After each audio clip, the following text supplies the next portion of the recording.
DSG, CVT dengan ZF. Apa beza tiga gearbox ni? So dalam kelas aku ini aku nak cerita dekat korang. Okay? And jangan lupa sekali belanja like, comment, follow and share. Tekan button save sekali. Okay, kita mulakan dengan DSG. DSG ni macam kita tahu dia adalah dual clutch gearbox yang sangat-sangat famous. Lagi-lagi dekat jentera-jentera Volkswagen, Audi. And sekarang kalau tak salah kita orang pun kat motor pun orang dah start pakai dah teknologi ni. Sebab apa? Sebab gearbox ni dia memang sangat-sangat best. Okay? Dia laju. Shifting gear dia memang laju. Sangat-sangat respon. Terasa sangat-sangat sporty bila kita bawa tu. Sebab apa? Bila dia tukar gear tu macam ada dia ada sentak-sentak sikit kan. Tapi ada satulah keburukan dia. Bukan keburukan lah, kita panggil macam kelemahan. Sebab apa? Bila kita low speed dia akan ada jerking-jerking sikit lah. Sikit je lah. And maintenance dia tinggi sikit daripada dengan gearbox lain. Alright, kita pergi kat CVT pula, ataupun nama dia kita panggil Continuously Variable Transmission. Macam lembut tak aku cakap orang putih? Okay, so gearbox ni selalu berada dekat dalam kereta-kereta yang bawa penumpang lah. Okay, Honda, Toyota, kereta-kereta Jepun banyak pakai ni. And Pro 2 pun dah start pakai gearbox ni. So gearbox ni dia punya best dia macam kita bawa skuter.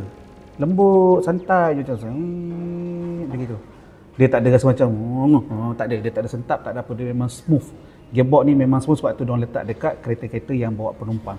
Kereta konti pun ada pakai juga gearbox ni, tapi tak banyak. Okey, sebagai contoh macam Audi yang two wheel tu kan, Audi A4 ke yang two wheel tu, ataupun ada certain BMW pun ada pakai gearbox CVT juga. Okey, tapi kalau kau tanya aku, kalau korang mencari nak rasa feeling sport, bukan CVT lah jawab dia. Sebab apa? Sebab kereta ni memang dia sangat santai. Gearbox ni sangat-sangat santai. Kenapa santai? Sebab dia memang dah dicipta macam itu.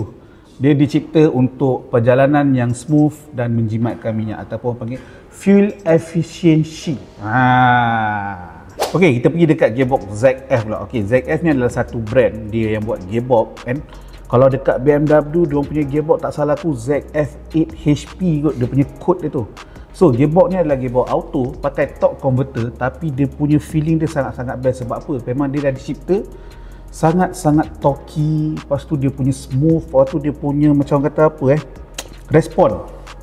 Gearbox dia punya respon memang orang suka. Sebab tu ramai pegawai minat yang BMW ni, diorang stay dengan BMW tu pasal gearbox ni. And aku ada terbaca juga yang BMW ni dia claim gearbox ni adalah long life. So maksudnya kau tak payah tukar minyak gear deh. Aku cakap benda mekanikal mesti kau nak tukar minyak apa?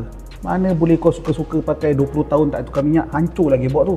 Macam biasa guys, kalau korang ada masalah dengan kereta konti, korang boleh datang dekat Volkswagen Garage, Sesi 16 Salam. Ingat, nak pakai kereta laju, maintenance kena padu. Ciao.